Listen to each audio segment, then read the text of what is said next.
You ask Tiger to solve. This deals with linear equations with one unknown. The final result is x equals -8. Let's solve it step by step.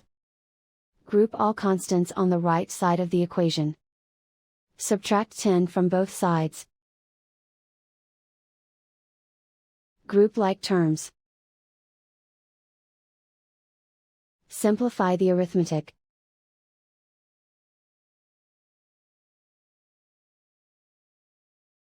Isolate the x. Multiply both sides by inverse fraction 4 over -3. Move the negative sign from the denominator to the numerator. Group like terms. Multiply the coefficients. Simplify the arithmetic.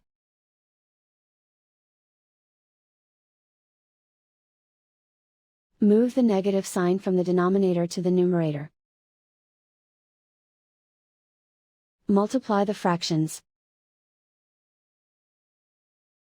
Simplify the arithmetic.